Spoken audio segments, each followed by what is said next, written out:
Hi, everyone. Thanks so much for joining us today. My guest is David Weiss, and I'm sure many of you have heard of him or listened to him before. And I'm so happy to have you here, Dave. Would you mind telling us, for those who don't know, a little bit about yourself and how you got into doing what you do now and knowing more about the flat Earth? Sure. I was regular person, business, and in corporate America, and then I kind of started my own company. And I was doing a podcast on the side called Deep Inside the Rabbit Hole, looking into conspiracies. And flat Earth came up, and at first, like all of us or most of us, we reject it. We make fun of the person that suggests it, and then we look into it. And when you try to debunk flat Earth, that's how you become a flat earther. And when I say flat, I don't mean, flat. I mean level, horizontal, topographical, non-spinning, non-moving, non-spherical, no curvature, no motion, Earth. And when you see it and you break the programming that you have that makes you love the ball, you wonder how you ever believed in the ball in the first place. The problem is the programming is so strong. It's taught at such an early age. It's such a foundation of your mind that you're unable to break it. And this world is we live in what appears to be a physical world with a non-physical sky, but in the heliocentric model, they want you to believe it's a physical world with a physical sky. And there's a spiritual war going on for minds. And there's lots of people that are unable to think beyond, or they're allowing other thoughts to get inside of them. And it's amazing. But once you see it, as long as you keep yourself grounded, spiritually connected, you can't unsee it. So after finding out the Earth was flat and stationary, I walked away from everything. I had a very high paying job, my own business, and I walked away from it all because I couldn't do both. And I figured this message was more important. And people say, well, what difference does the shape of the Earth make? I still have to go to work on Monday. And when you realize that it makes all the difference in the world with all the atrocities going on in the world, there's nothing more important. There's nothing more important than this. So, because this is the foundation of all of the other lies.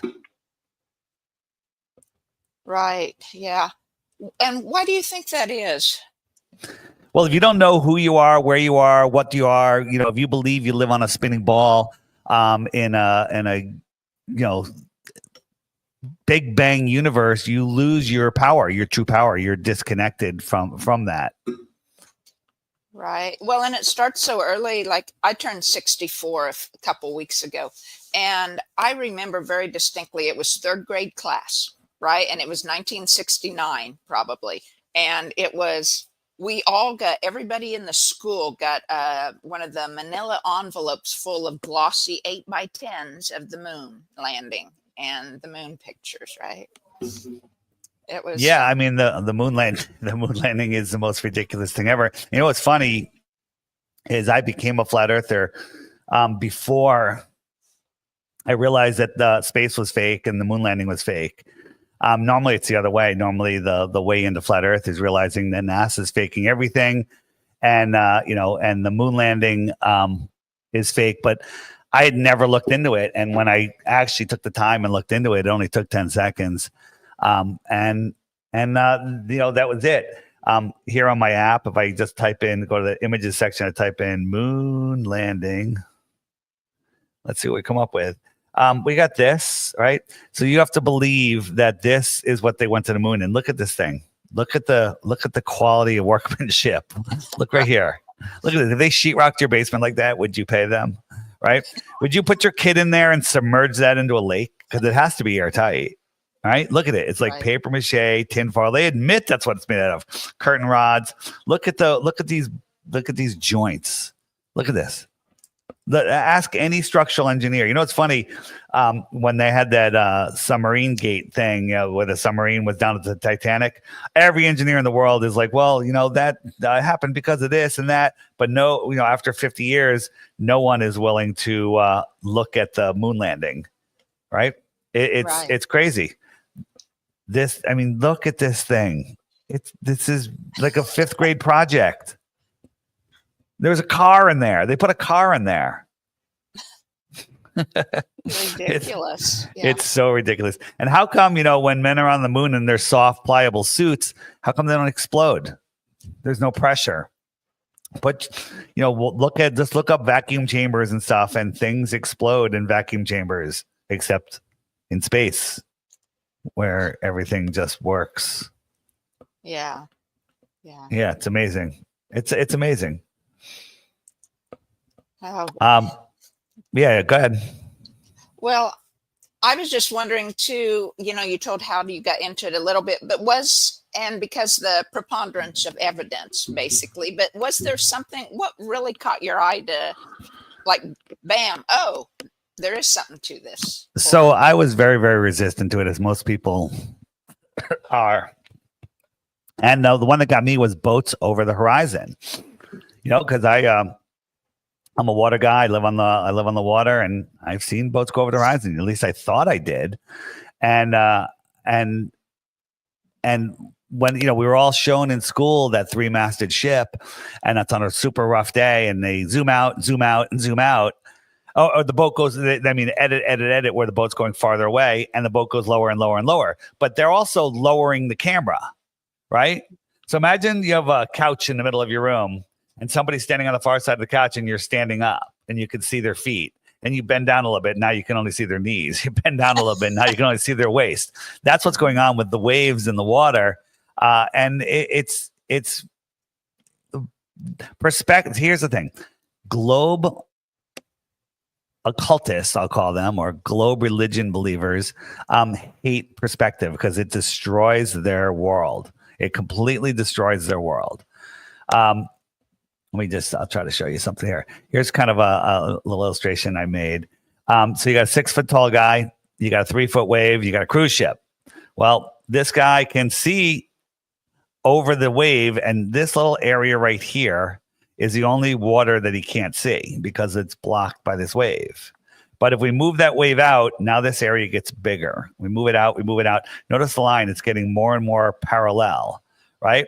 So here we got this cruise ship. He can see the bottom of the cruise ship. But as the cruise ship moves away and we move that wave away, the cruise ship will get smaller. I just made it smaller due to perspective. And that little 3-foot wave will hide an entire cruise ship. I don't know if you could see that so well. Here's how things work in our visual perspective. So here I have all of these pens on the floor. They're all 1 foot apart. Okay. They're all 1 foot apart, and we're looking at it from an elevated point of view. All right. So now we're going to bring the camera down and watch what happens. So the ones in the back are getting compressed together. You know how the things come together, top and bottom, left and right? Well, back to forward also. So when we get all the way down and we look at our visual field, right? So we get all the way down, then we get all the way down. And all right. So our visual field is from down here to the farthest point of the floor we can see here, which is the edge of the bookshelf, right? So I would say these first two cover more than 50% of that visual field, right? And then there's like 30 more that are crunched in here. So if we go from here to here, nothing is you really can't perceive any farther depth. But as something goes away, it gets smaller and smaller and smaller. A pencil can hide this entire bookcase if the bookcase was far enough away. Mm-hmm. Follow? Right. There you go. Yeah. So we could go all day, looking at different proofs and stuff. I mean, out here, look, there's no boats. And as we zoom in, all of a sudden boats just start appearing. Are we zooming over? Right? And then the globers will say, look, you can't see the bottom of the boat. Well, no, you can't. But now you can. Right? These are just waves blocking things in the distance, closer waves blocking things in the background. That's terrestrial perspective. Then we get into celestial perspective, which is a whole nother thing because we have the atmosphere that compresses and becomes opaque. And anything above the atmosphere, like the sun, an airplane, maybe, Well, airplanes in the atmosphere of the moon. Stars, they go beyond the horizon and they look like they're sinking below something at your eye level. But that line, that horizontal eye zone, when you're looking great distances, is tens of thousands of feet above your eye level. Yeah. And it here is let me just see if I can find something here. If we lived on a globe, if you lived on top of a mountain and the sun was setting, things should make shadows that are higher than they are. If you had a fence post and then a wall, the shadow should be higher because the sun is lower than the mountain as it's setting. Just at the end of the day, it should set. So here I have my water bottle against the wall, and I got the sun going away and the sun going down. So here's a flat Earth, and here's a globe Earth. No one ever experiences a shadow higher than its height. Ever. Never do you see the sunlight shining on a ceiling, even if you're at the top of Mount Everest and the sun is setting. The sun will not shine on the top of the ceiling. It'll look lower, just like if you're standing next to a highway overpass and it's in the afternoon and you can see the sun underneath the overpass.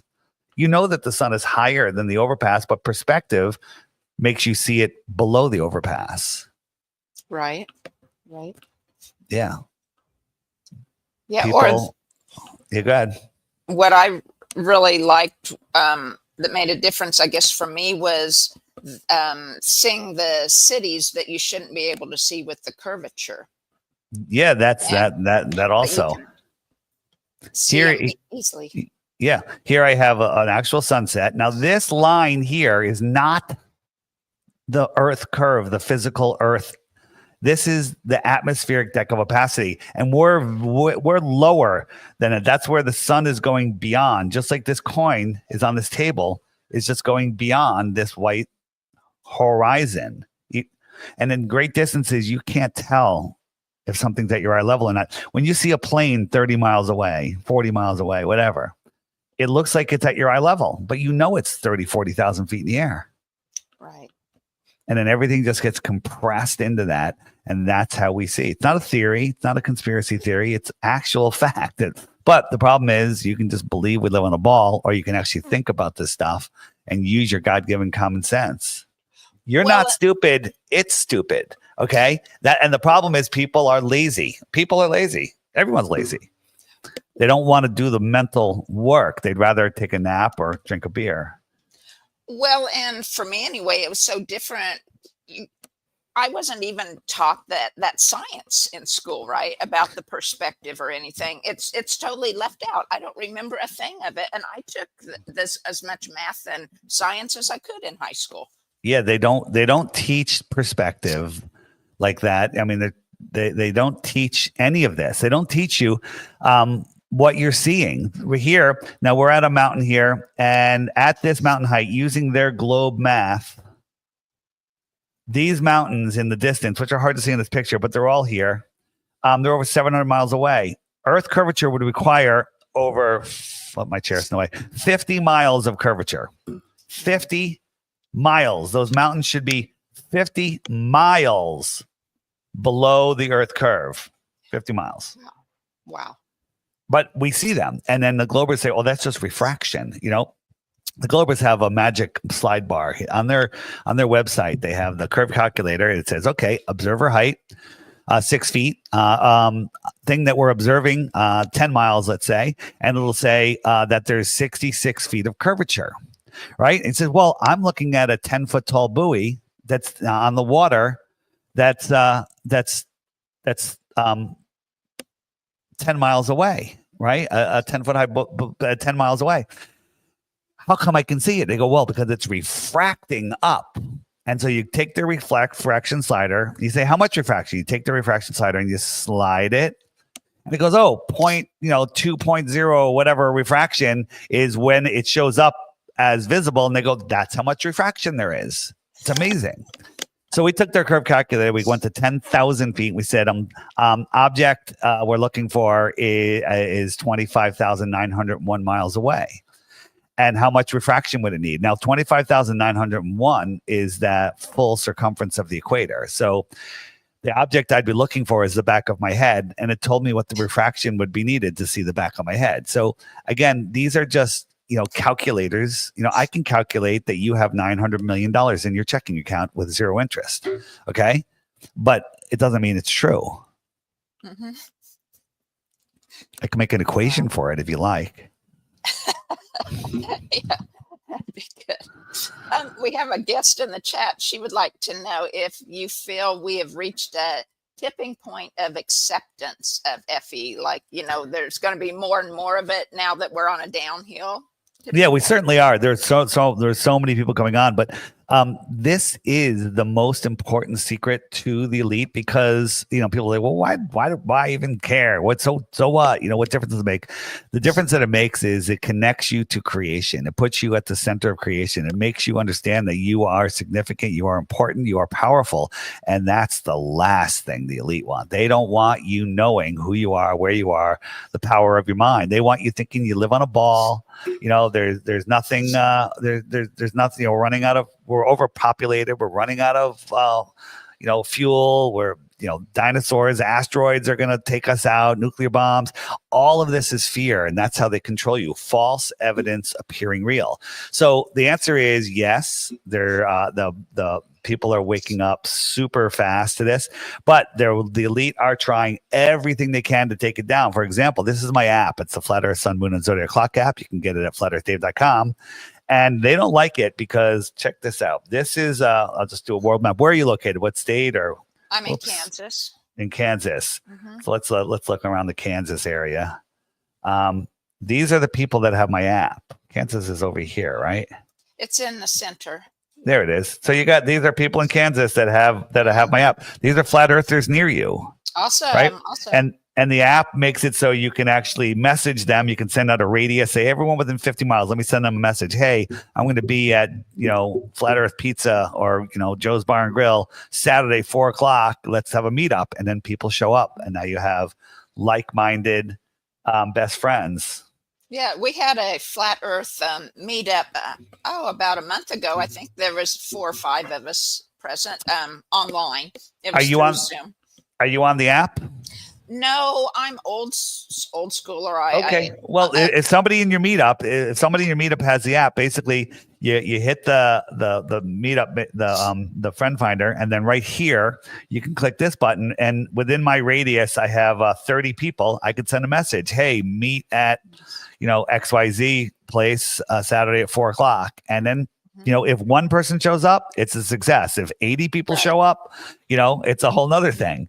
And it's super fun, and and I've also created a matchmaker on here, because when you're a flat earther, if you're not with somebody, it's kind of hard to find somebody that believes the earth is flat, knows that you shouldn't get the pokey poke in the arm, but all of those blue dots, they're all awake and aware. So if you use this, you go on, you put in your hey, I'm interested in women between so and so age, within 100-mile radius, and you can swipe, check out the pictures, check out their info. Hey, this person sounds cool. Hey, let's meet for a coffee. You can message them. Super fun. And it's like dating services cost like $30 or $40 a year, and they wouldn't match you a month. They wouldn't match you up. You have more in common with every blue dot on here than any of those would ever do. And it's $11 a year for all of the features of the app. $11 a year, and you can get it for free if you just refer the app to people. Well, I need to get my son signed up on that. You can do it. You can do it on an iPad, which it's better than a phone. I love the phone. I got my phone right here. Right, it works great, and you can find good information every day. There's a new featured video right here, and so I just tell people when you're learning, just watch the featured video while you have your tea or coffee in the morning, and boom, you'll get thinking. I got new sections on here. Old world, amazing stuff on the old world section. Great. Yeah. I watch my lunch break all the time. Everybody needs to watch my lunch break. It's awesome. It's the best. And there's a new video that came out like a week or two ago called "Our History in a Different View" right here. It's fantastic. It's so good. It's so good. And again, on my website, you'll find Old World Order. If you're brand new to this, just click the Old World Order banner and watch that. The problem with all these videos is they're all hidden. Google will not serve them to you unless you know how to search for them. And, you got to ask yourself, why are they hiding that? Why are they serving me all this other nonsense, but not, they say flat Earth is debunked, 2,000 years ago. How? Tell me how it was debunked. If it was debunked, there would be no flat earthers. Right. So, but that goes back. So the ancestors say in the Old World Order or the My Lunch Break that they talk about there, the ancient civilizations who were obviously here before us in the buildings that they left behind, right? So when do you think that the knowledge of the flat Earth got out of mainstream, right? Or got obsolete almost?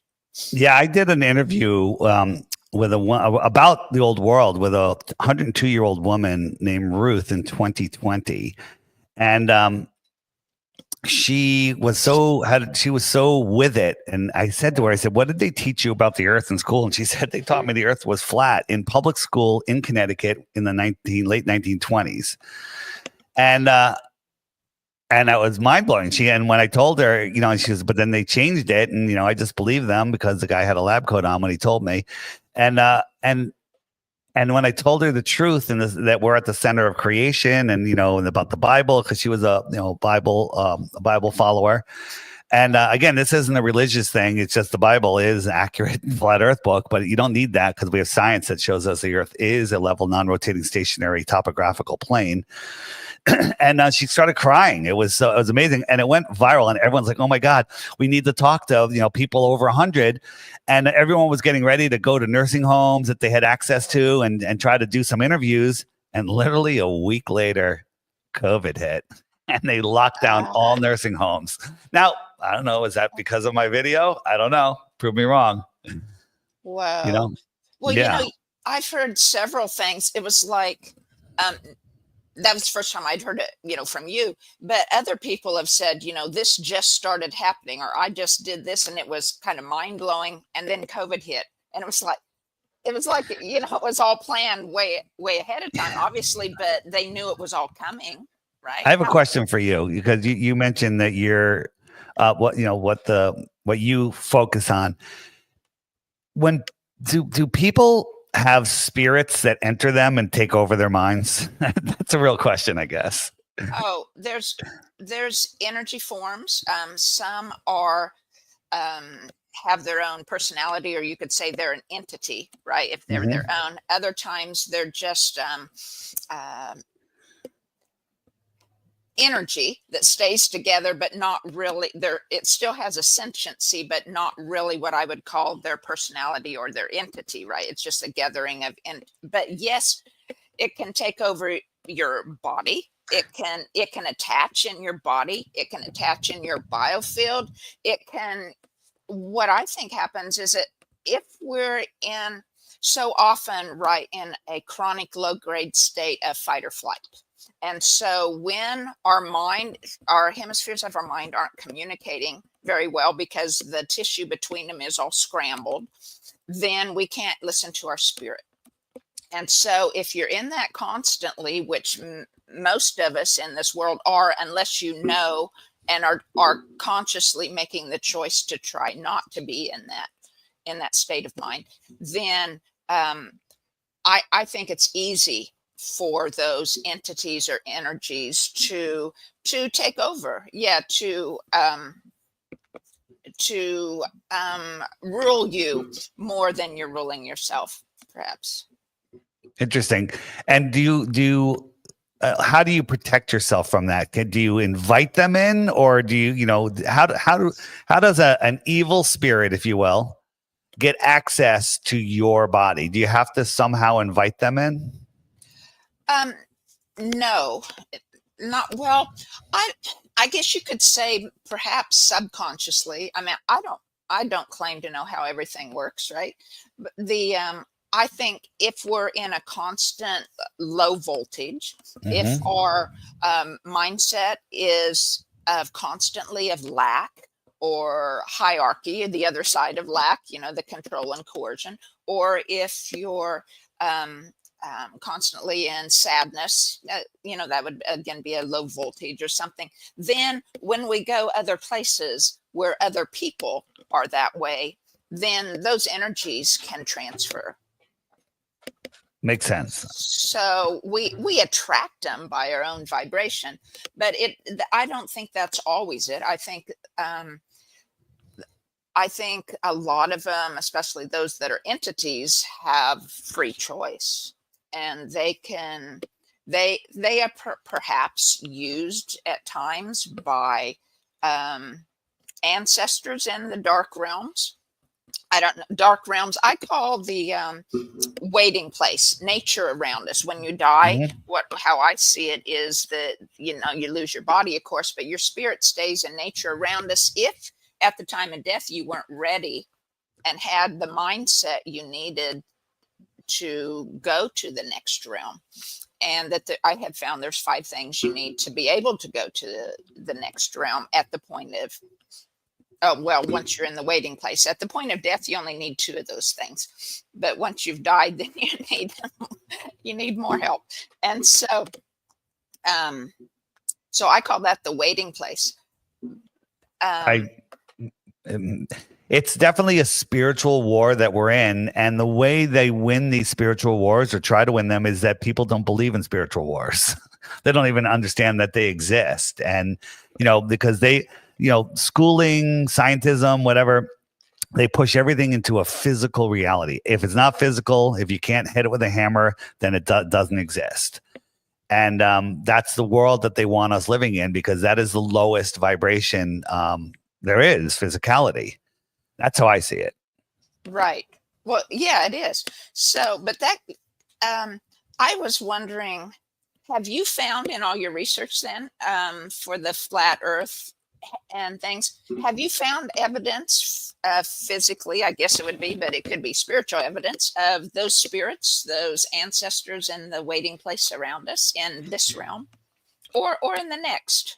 Yeah, well, I mean, just my own experiences. I wouldn't call it evidence. It's evidence to me, but I can't prove it to you.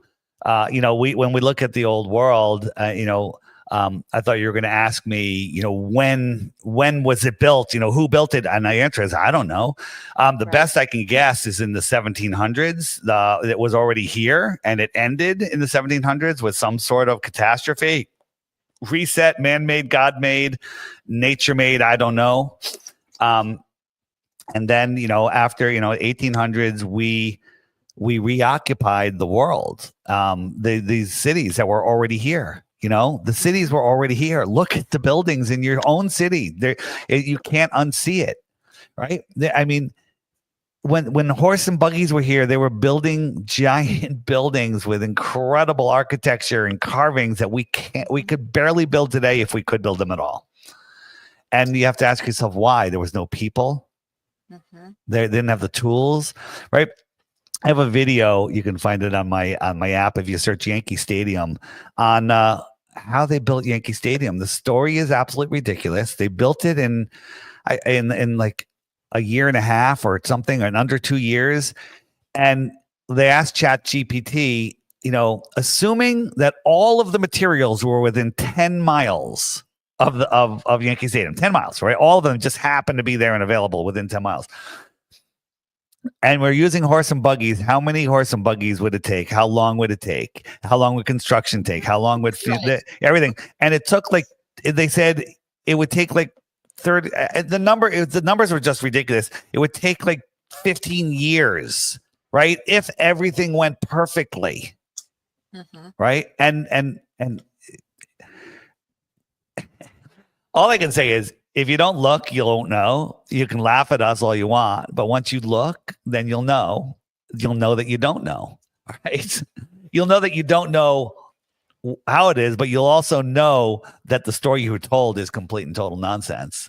Well, and how all of those buildings then in my lunch break when they go into the Wikipedia or into the company itself that now owns them or runs them, and get the backstory. And they all were destroyed by fire and were all rebuilt many Right. times on the same place in the exact same way.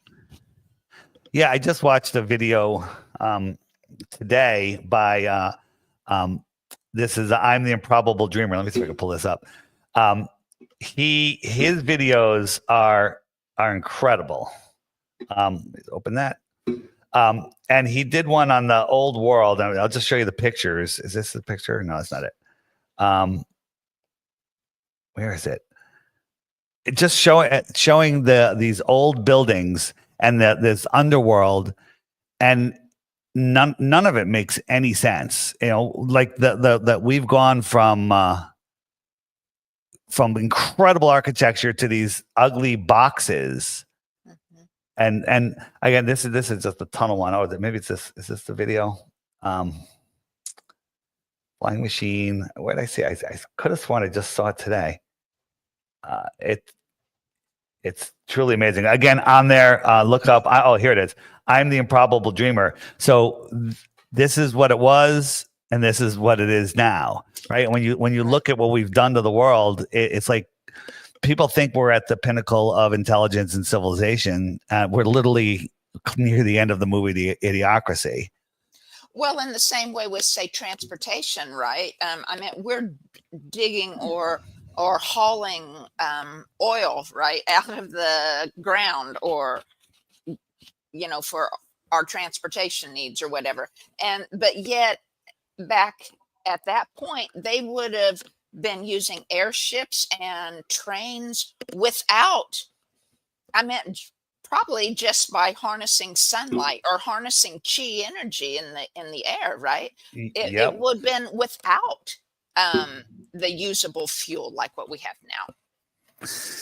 Yeah, incredible. You know, think about it. You know, the one thing they're hiding from us is radon energy, and all the radon's controlled by a very small group of elite on this world. And you know, they don't want us knowing about these radon engines, radon heaters, and power generators, because they go for centuries and they don't need to be replaced. You know, if you had something the size of your fist and it could give you all the energy for your car for generations and heat your house and cool your house, all you needed, and it was clean, would that change your life? You know, what difference does the shape of the earth make? It's not the shape that matters. It's the lie and what they're hiding from us. Yeah. And even, say, my husband's a big train fan, and he can explain how when they were using steam engines or even diesel with the trains, and you need just a very fraction of the fuel to get things started, right? Yep. And but they take that all out and tear up all the track that was laid, and now all we have is semis that carry a fraction of the amount that the trains could carry and use all the fuel. Right. I'll talk about change in 1 second, but it's getting back to the airships. The airships used radium engines, right? So you got, you have a fuel source that's very light. It goes for forever. And guess what the exhaust of a radium engine is? Oxygen? Helium. So they could have an endless source of helium to keep the ships afloat. They had cruise. Of course, yeah. I mean, you know it, but they had airships that hold thousands of people, like cruise ships. People think, oh, airship holds like 10 people in that little pod on the bottom. They had airships with dining halls and theaters and shopping, and just, you have your own estate room. And they went all across the world. So, if we had access to airships again, maybe we'd find out that this place is a little bit bigger than they're telling us. That's right. Hey, but this kind of leads into this other question I had for you. If, say, in all your research and stuff, because it goes back to us being spirit beings. So does any of the things that you found that prove that the earth is not a globe also prove that we're spirit? Well, I mean, that's a good question. It's knowing that it's a intelligently designed place tells us that there's a creator, so that we come from somewhere. My take is we are infinite. We are spirits. What's the word I'm looking for? That means that you live forever. Immortal spirits. Is that the right word? And we're immortal souls, and we're having experience here. We're not in a soul lure system where they're trying to steal our soul. That's what they want us to believe. We're in a soul system, a system made for souls to have this experience, to expand the mind of creation. And we are all part of that mind. We live in a living system. The moon is connected to us. The moon has incredible connections to us. There's some people looking into the moon map, and it appears that a section of it has some high correlations with the layout of our land. As if it was a reflection of the Earth. Well, almost, right? So when you say reflection, I don't like that word. Okay. That's like saying, hey, monkey DNA is like 98% the same as humans. Is that a reflection, or is that just part of the same system? Right? Right. Mm-hmm. So let's type in moon map. Okay. So this section is where we live. And then what's over here, right? Does our circling sun move around in that 26,000 year cycle the Mayans talk about? I don't know. Mm-hmm. Here's our North Pole is right here on this red line. And if our magnetic north went all the way around here, 13,000 years to over here and another 13,000 back, well, in 13,000 years, this might be all the inhabitable land. Right. Right. And so when I say reflection, not a reflection. I don't even know if it's extremely accurate, but it's the same system. The moon, they tell us it's a rock falling around the earth, free falling, but not speeding up. Like what? And it controls women's cycles. Like, how does that happen? The gravity of the moon controls women's cycles, but the sun's gravity does nothing. Like, come on, this is hogwash. Or like, I can stand out in my yard in the dark, and with the full moon. And if I'm standing, especially if I'm standing in the ley line that runs through the yard, it's like it racks my body. It's right. The energy is just so intense. It's just wild. Yeah, it's everything they tell us about space is a lie, but they told it to us before we had time to discern, and then they built our whole lives around it. All of our fantasy, all of our movies, kids shows, everything. It's all indoctrination to make, and like why people say, because if you believe in the heliocentric model, it's literally a prison for your mind. Okay, it's a prison for your mind. We are these incredible spiritual beings that have connected to everything, but they've taken that away from us. And then when you put the globe in your head, it literally disconnects you. That's good images.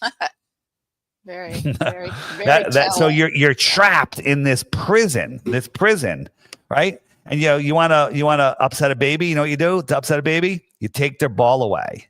Right? You want to upset a big baby? Try taking his ball away. Right? And it's because we love space. I love space, and I love the extraterrestrials, and I loved it all. And when I heard flat Earth, I'm like, no, you're kidding me. But extraterrestrials only make sense on a flat Earth. They're here on flat Earth in the extra terra beyond Antarctica, or within our circle. We don't even know what's in the Southern Ocean. Well, or what my husband and I have kind of thought is, like, if you look at the map, you had the kind of the Gleason map up there before. What if, because that's what the best we have now, right, of flat Earth. But what if what we're on, or what we know now, is only on half? What if even the rest of the other half is inhabited by other things? Maybe we're only on one side of the. Maybe we're only on one little piece of it. So again, we don't need to speculate what's beyond the shoreline of Antarctica to prove the Earth is flat. But it's okay to speculate. It's okay to think about it. And there's lots of old books about it. The Iron Republic, the Smoky God, right? So if we live here, right, and this is Antarctica, right? What if there's a little opening here and you can get out here and there's more land? That would be extra territory. And if somebody lived on the extra terra in the outer area, they'd be an extraterrestrial from outer space. Right. The outer space. So what if our world is set up like that? What if it's set up like this? Right? What if there's 3 rings, right? The Lord of the Rings. I mean, look into that a little bit, right? And what if it's even bigger than that? What if it's like this? What if we live here in the center of this? So this is our planet, piece of the plane, and these are other points across the plane that have their own ponds with their own worlds, right? These are all of the other worlds, and this is literally all of the other worlds outside of the little area that we call Earth. And people say, well, the Bible only says God created Earth. And what if all of this is Earth? What if there's a dome for this entire thing? I don't know. I don't know if there's a dome. I lean towards there's something enclosing us. It could just be water, right? If you look at when you're boiling a pot of water, when the bubbles start to form on the bottom of the pot, imagine yourself as a microbe in the middle of that bubble standing on the pot, right? You're on a flat surface. You have a dome over your head. There's waters above that. You're in a pressurized system. That's a better model for the Earth than the globe is for the Earth, because the globe model is ridiculous. The globe model is absolutely ridiculous. Yeah. I was going to look at my next question here. Go ahead.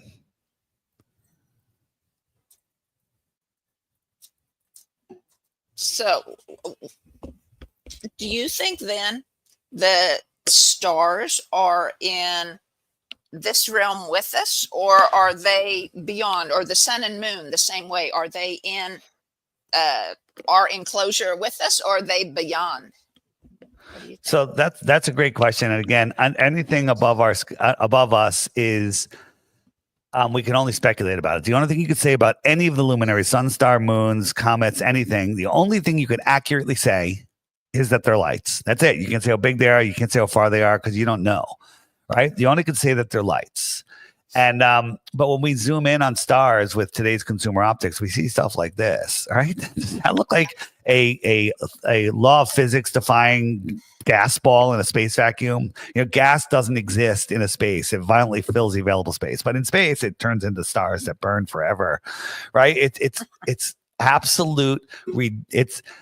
It's frigging ridiculous, but I mean something else when I say frigging ridiculous. It is an F and an R word. Okay. And people are just lost in space.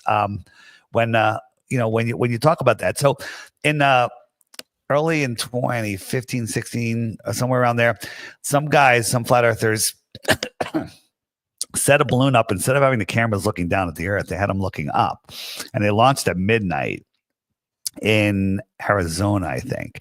And it was a beautifully clear night, and they could see the Milky Way and everything before it even took off. So now think about this heliocentric world. As the balloon goes up, gets up above the thickest part of the atmosphere, what's going to happen to the stars? Going to get clearer, like you're on the top of a mountain. There wasn't much light where they were, but as you get above that deck where the clouds are, you're getting into clearer and thinner air. The stars should get brighter and clearer. Maybe not bigger, because you're not really closer to them because of their enormous distances, but they should get brighter, like when you go to the top of a mountain, right? Sure. By the time the balloon hit like 50, 60, 70,000 feet, all of the stars disappeared. Now, if you ask me why, I can come up with 50 different theories. But the one thing I can rule out is it's not a heliocentric world where we're rising up above the atmosphere to look at the stars that are billions and trillions of miles away, right? Because that doesn't make sense. So and falsification is independent of replacement. When you falsify something, hey, somebody just ate the last cookie in my cookie jar, and I think it was you, right? Now, I'm in Mexico and you're in the United States. I pretty much you could say it's not me. I'm in the United States. I'm not in Mexico. You can prove that you're in the United States. Well, I'm actually technically in the United States now, but that's another joke. Okay. So So, okay, somebody can't go to me and say, well, until you show me who ate that cookie, I'm going to still suspect her. I just showed you that the stars are gone. I mean, by the way, I didn't show you because the video is gone. In 2017, YouTube had an apocalypse. They literally deleted millions of videos and thousands of channels. And that video, I've never been able to recover it. I don't know I forgot who made it.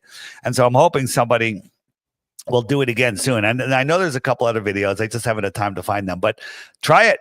You can't, and when I was going to the Sydney Olympics and I flew to California from New York. And then we had a connecting flight at midnight at California to Australia. This is long before I was a flat earther. And I just love stars and planets and everything. And I was so excited to be flying over the middle of the ocean in the middle of the night. The stars are going to be amazing. And I looked out the window and there's like 3 stars out there. I think one of them was another airplane. And I think the other 2 were planets when I think about it now, but I couldn't see any stars. And that was just at like 40,000 feet. It should have been, boom, should have been stars everywhere. There's 100 billion stars in our galaxy. Yeah. That number, you can't even fathom it. That's what they tell us. All of this stuff is fantasy. It's large numbers that your brain can't wrap your mind around, right? People don't understand large numbers. And I do this in every show. I'm going to do it again right here. How long is 1 trillion seconds? Do you know? 1 trillion seconds. You can't say 1 trillion seconds. How long is it in days, weeks, or years? It's a long time. It's years and years, isn't it? It's 31,000 years. Okay. So let that soak in. If I owed you $1 trillion and I paid you $1 every second, it would take me 31,000 years to dish out all the dollars, right? 31,000 years. I don't know what the interest at that rate is. I think I would be going backwards. And science tells us stuff like the electrostatic force, which is responsible for things going down, is 10 to the 36 stronger than gravity. 10 to the 36. Is ridiculous. It's a number you can't even comprehend because 1 trillion is 10 to the 12th. So we got to add 3 zeros. So that's times 1,000. 31,000 years, just if you want to measure it out in seconds, times 1,000, right? And that brings us to 15 times 1,000, 18 times 1,000, 21 times 1,000, 24 times 1,000, 20. You got to go all the way up to 36. You can't fathom that number, but that's what they tell us.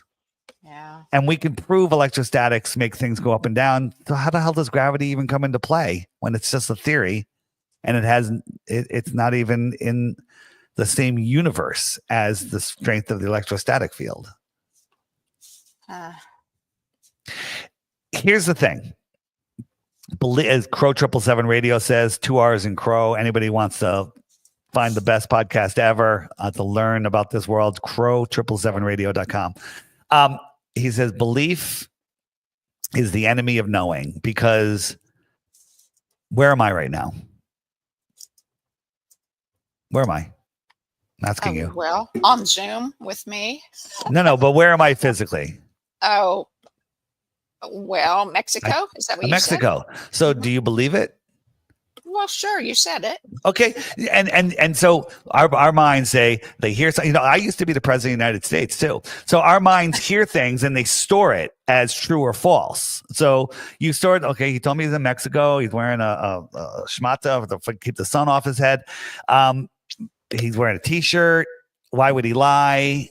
Okay, and when I opened up the friend finder, you saw Mexico on there where, and it's like, so all of these little things were stored in your head, and you stored it as true information and also stored it as unnecessary to verify. Okay. Right. So you have a belief, but you don't know it. Right now, if I said, I'll bet you, if I say, I tell you, I used to be the president of the United States, and you say, yeah, I remember you said that before, but you stored that as false information with no need to verify. No need to verify.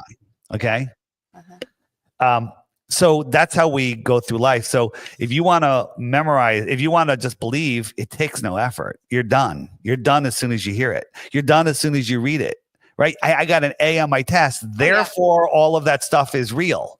right? But if I wrote the book of bullshit, I guess I could swear. If I wrote the book of BS and you studied it and then I tested you, you got 100, it doesn't make it true. It just makes you now have a degree in BS. Well, it's kind of like our biofields, right? They're spirit, but because we're spirit, then that energy gets trapped when we're holding on to emotions too tight, right? And so that forms those old stories and old beliefs that actually are physically stuck energy in our biofields, and it makes detours to within our mind, within our patterns. So it's just those thoughts you're talking about. It's because you always think that. It's those energetic blocks are there, and you hit one and you can't go there. So you have to go around. All right. Your energy finds a way to go around. I agree. And I think that, keeping your energy high, when people say, high vibration, I go, oh, you're a new ager. No, high vibration, low vibration, it's a real thing. And when your energy's high, you're feeling good, you attract high vibrating, feeling good things. You have more synchronizations, coincidences. You have more things that come to you when you are high vibrating and allowing it in. When you're in fear, that puts a wall of false evidence appearing real around you, and it keeps all of the good away. And they don't want you to know that that's how the world works. And finding the flat earth will bring you down that path. Now, before I found flat earth, I didn't know if there was a creator. I was kind of an atheist. And it's kind of embarrassing to even say that now when I look at it, because I realized I never thought about it. Atheism is the greatest faith on earth. You have to believe in incredible nonsense to believe atheism is real. It's literally the highest faith ever. Now, if you believe in mainstream science, that's another religion. It's using the word science, but it's not using science. It's using pseudoscience, because everything about, let alone our history to our cosmology, is pure pseudoscience. Yeah. Well, and I think it is probably a lot about the stars and the sun and moon that we're told too. Pseudoscience, but I've been finding more recently, I've been following astrology for a while and know the information there that can help guide us on our way. But I have found that each of the planets, as well as the sun and the moon, has their own personality, their own energy that interacts with us, that we can talk to, that it's there for our own highest good. What do you think about stars? I think our stars are the reason. So we're corkscrewing through space, right? You know this, that they tell us that we are, we're spinning at 1,000 miles an hour, right? At the equator. We're orbiting at 66,600 miles an hour, funny number. And we're chasing the sun at about 500,000 miles per hour, all curved trajectories, speeding up and slowing down, traveling and the whole thing's moving sideways at millions of miles per hour. And the stars are all doing their own thing. In our galaxy, they say that 80% of the stars are binary, which means they're going around each other. And some of them are trinary, which means there's 3, right? So all these motions are going on. And for billions of years, millions of years, or as far as back as we can go, none of the stars have ever crossed paths due to motion or parallax.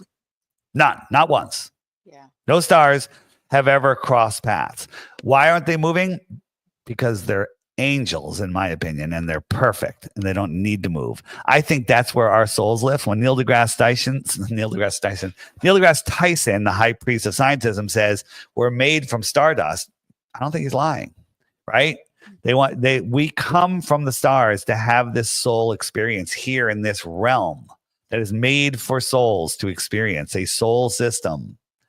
And a bunch of very bad people, very bad souls, I don't know what they are, have hijacked it and have imprisoned us in this heliocentric ball. If you live on their ball, you have to play by their ball field rules, right? If they admit that the earth is flat, they can't make laws that go against God's law, which is very simple, right? Don't hurt anybody, mind your own business, and help your neighbor, basically, right? But they can make any laws they want when they literally put us into a fake system. They commoditize us at birth with our birth certificates, and they trade us on the stock market, and they treat us like cattle. And if you if you we do have free will where we can stop them, we can not listen to them, but most people just don't even know that, and they're just lost. So, well, if I don't do this, I'm gonna go to jail. Well, if that's your belief, have fun with that. So again, they're afraid of people waking up to the flat earth, because when the whole world wakes up, this entire system crumbles, which is a good thing. This entire, satanic control system by the, pedophile elite will crumble. The whole thing will crumble. I think the biggest gift we can give our children then is to teach them to think, right? Teach them to question, to look and think. Yeah. This I actually have this. This was just released a couple of weeks ago, I think. And when you've seen star trails where you point your camera at the North Star and you do a long exposure and you get these trails spinning around, right? And so Polaris is right in the middle, right? And so it's not that the stars are moving, they tell us, it's that the Earth is spinning. And that's why we get this. Okay. Well, this is, I think it's Don Pettit, or one of the astroliers on the ISS. He took this time lapse, and these are lights on the Earth, and this is the North Star. So the space station is moving at 90 minutes per orbit. How did it get perfectly circular star trails? Yeah. Wouldn't they be just streaks? So they show us this. Yeah. And even how they intersect with the atmosphere. This is such nonsense. And I think they also test us. They're like, you know what? Go ahead, tell them nonsense. If they believe it, that's their own fault. God gave us this brain that can do incredible things. And if you waste it away, I could see, this God allowing you have free will. You want to waste it, go ahead. But if you want to use your brain, you could free your mind. And once you free your mind, everything is amazing. I think there's so much we can do with our minds to free others too. That's what I'm doing. Yeah, absolutely. You are. But even through intention, I've been doing dowsing every morning for the universe in general, but for other specific control issues in the world for others. And we can make a difference. 100%. Your intentions will change the world, and if it's going to change the world, they're going to come after you really hard to stop you, and that's what they're doing after me. So I'm not going to stop. They can't buy me off like they may be buying other people off. And I'm just going to keep pushing this, because this is the most important message of the world. And if you want to learn more about what I do, more about the flat earth, you're not going to find it on YouTube. You Google flat earth, you get all nonsense. That should tip you off, right? You'll watch on your video, the trolls will show up in the comments and they'll be like, Dave's a grifter. He's trying to sell his $3 app. It doesn't work. It uses globe data. All lies. But they will never offer a globe proof, right? And when globe zealots, anti-flat earthers come, they love doing two things. They love talking about people from thousands of years ago that proved the earth is a globe. How do they even know they existed?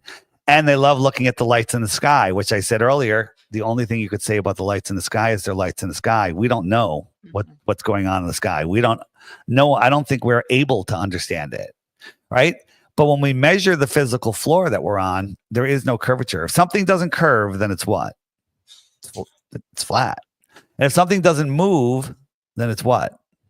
Stationary, right? So Einstein himself said, there is no test that we can do from Earth that will tell us that shows motion or curvature, or at least motion. I think he said. I'm not sure what he said about curvature.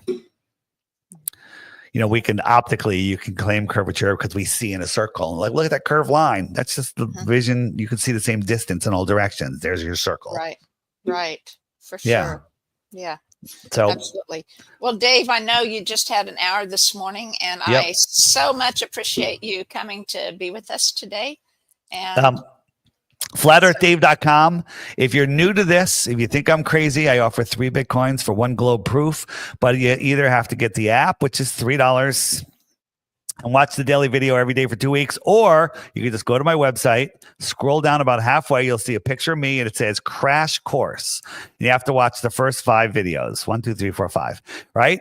But warn you, do not watch them if you're not ready to become a flat earther.